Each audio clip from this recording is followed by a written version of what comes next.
So just a really simple video on how to use your foam roller to release your low back, mobilise your upper back and release your hips. Now there'll be a far more detailed version of this to go up on my YouTube, but I've been promising it to a few patients, so I thought I'd get this out and use it as a warm-up for my own back workout. So I'm using a standard grid roller, only because my Manta roller is in the clinic. I would personally highly recommend Manta rollers. They're shaped specifically for your spine, and the main video I do to go on my YouTube for this will have the Manta roller in it, because I just think they're so much better than anything else on the market.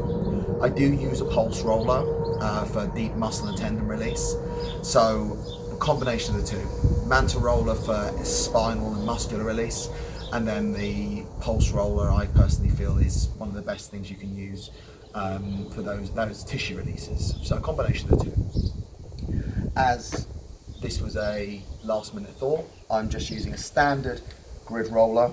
I don't particularly like the ones that have got knobbles and flat bits. I don't think it brings anything to it and makes it harder to roll, but in terms of what we're doing today, this will do. You will also need a tennis ball, a baseball, or physio ball. Now you can have spiky ones, they don't do anything extra, it's just personal preference. So mixture of sizes based on your size and what you're trying to roll. For today we're going through hips and spine, so you're going to want something slightly larger, so I'll be going with baseball. I'm going to use spiky ball just for the size of it.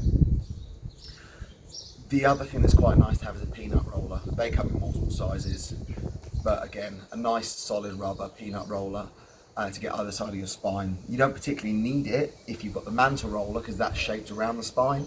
If you've got a flat roller, then the peanut roller allows you to get deep into the other side of the spine, into the interspinal space. So, to begin with, obviously if you need to, roll a towel around your roller so it's not as hard. If you're not used to foam rolling, this can be quite a painful experience until you get used to it. It's still painful, you're just used to it.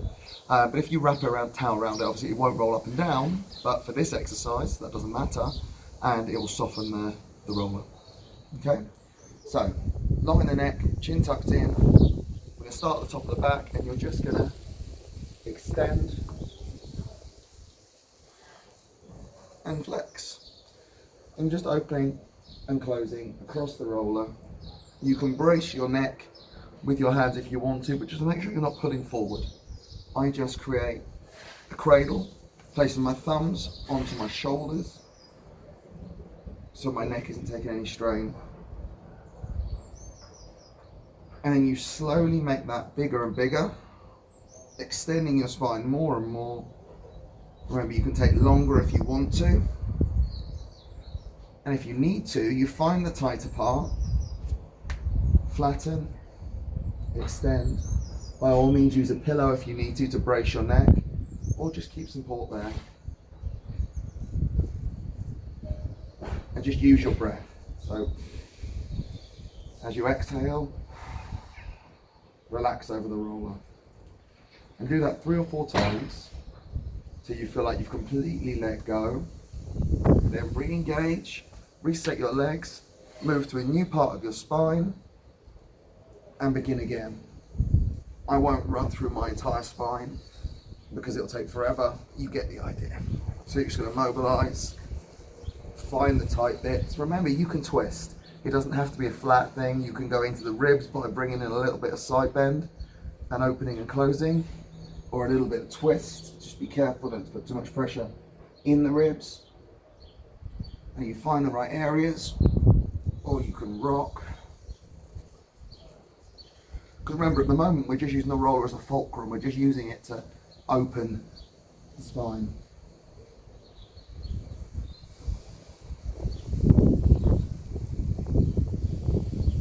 And when I'm breathing, I'm trying to expand my rib cage, so I get a lateral thoracic breath rather than a tummy breath, because that's not bringing any movement into your spine.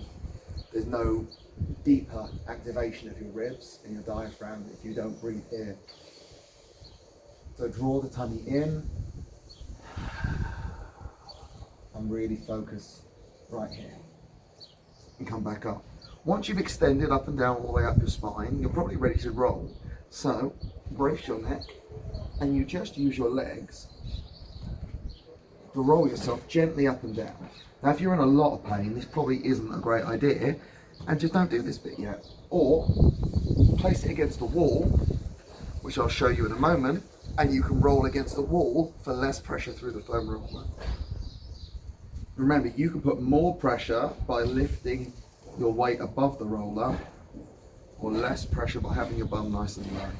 And it's going to depend on how much pain you're in, and also how much strength you've got in your legs and low back. Okay?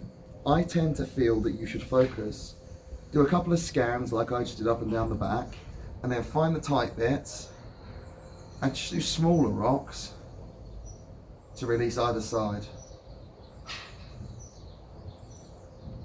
That's good. And then obviously then you scan again, find the tight bits, make sure your weight's engaged through it, and just gently rock. Make sure the neck is protected at all times, tummy's drawn in strongly, my bum is squeezed to protect my spine. Okay? Now for your low back, exactly the same thing, so I won't show you the extension. One exercise I am going to show you, obviously, so you can be sat up, and just gently lean and lift. So all my weight is in my legs and my bum. You can have your hands on your knees for support, and I'm just allowing my spine to relax and open. Now obviously, I don't expect you to do this if you're in pain, but if you're not in pain, you're just using this for mobility, then you can come into this more extended position. It is a lot of pressure on your spine. If you are not used to it, do not do it. Okay? So, you just extend as far as you feel confident, shift down a bit, open, close. And then when you're ready, you just lift your legs up, arms across or arms behind your leg, use the brace, gently rock side to side.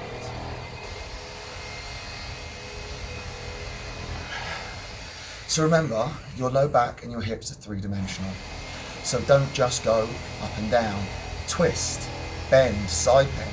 Get the whole muscle working, because if you've got a rotation through your hips, your spine isn't straight. So there's no point in rolling up and down straight. You might need to adjust your angle to really feel like an even and deep pressure in the area you're trying to work on. Now, the current science says there is no point in foam rolling your IT band unless for temporary release, and we're talking right before you train, because it's fascia, it's not muscular, therefore all you're doing is giving it temporary length for it to tighten up again. However, if you work on the TFL, tensor fascia lata at the top, then that's going to cause some release down your IT band, and it will take some of the pressure out through the lateral part of your leg. Now, it's really important to know that the current science believes that foam rolling doesn't cause any lasting change to your flexibility. But that's not what we're trying to do. We're trying to use pain relief and give you temporary increased mobility before you train. So all we're trying to do is either release off a really tight area to give you pain relief so you can do your other stretches which are more effective, or to release off a really tight area to allow you a freer range of movement to hopefully reduce your risk of injury if it is already loose when you start training. As I say, it's a temporary release, the same as having an elbow shock, and it is temporary release to allow for a bigger global change with exercise or, say, osteopathic manipulation. Okay, so all I'm doing is I found the really tight bit at the top of my hip, right here, so right underneath my iliac crest, or the top of my hip, to the top of, you find the bony bit, which is the top of your femur, and you're just going into that little groove on the side. And I'm just doing small rocks side to side, and I'm adjusting my hips, because as I said, remember, it's three-dimensional. Okay, we're gonna come onto your bum. So bum, sit onto the foam roller. Now you can just sit here, lean, and rock. It's not a particularly deep release, but if that's what you need, that's what you need. But if you want a little bit more, fold the leg over, lift the bottom leg, and that will be a lot deeper. Now I'm putting quite a lot of weight through my arm because that is very tight and it's very painful. But if you want to, in the grand scheme of things, you can sit up completely. And Again, small movements, find the tight area. Remember, you can adjust your angle based on where the tension feels. And then small rocking movements to get the depth. I suggest that if you're going to go from your glutes, we're going to go into your hamstrings. So you sit up nice and tall. It's right underneath my sit bone, then it's slightly lean forward.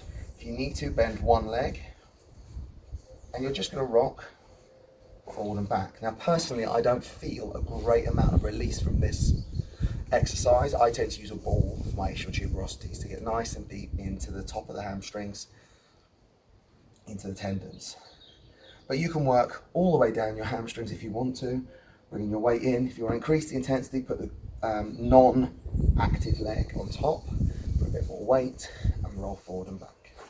Okay?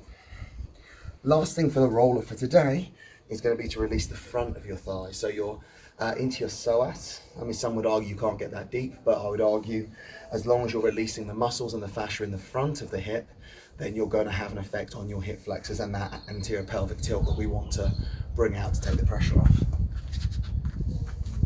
So you roll onto the roller. Again, find that groove just below the ischial tuberous, below the iliac crest. So just as the muscle sinks in, begin gently rocking. Now females, you're going to be okay with rocking forward and back. Gentlemen, you might want to lean slightly to one side for obvious reasons. So what I tend to do, I'll show you from this side, is bring one leg out, one leg in, because that's going to protect your anatomy.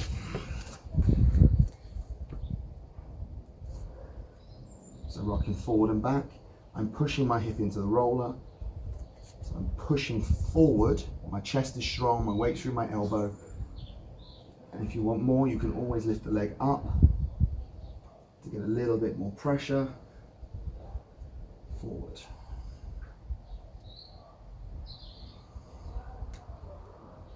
Now, if you want to, you can activate and release as you stretch. But on a mobile roller, when you're moving forward and back, I don't feel it brings too much. Sometimes if you do it statically, activating and releasing the muscle, especially if it's too painful to physically roll forward and back, that can work quite nicely.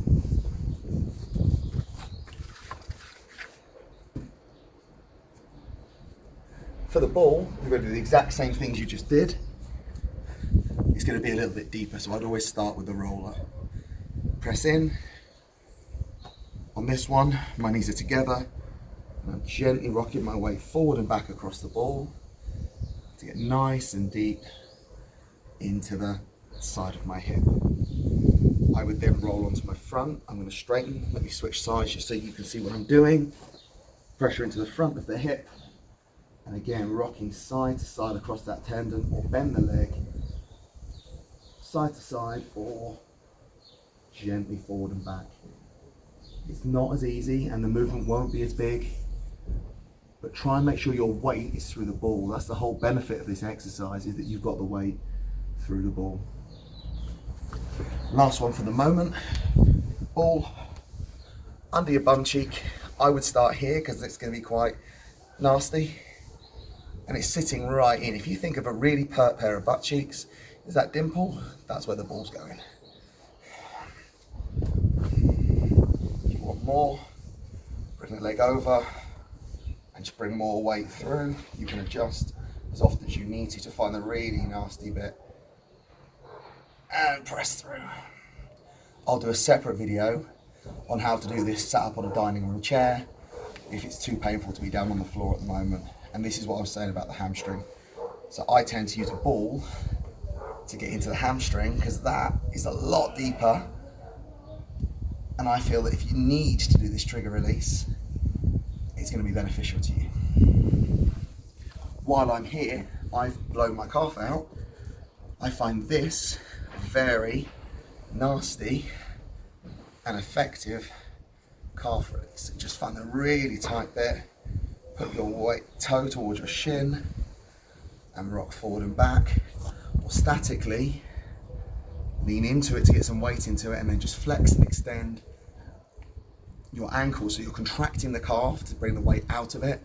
And as you go through the movement, the calf will completely switch off and go really deep. So it's like an active and passive muscular release.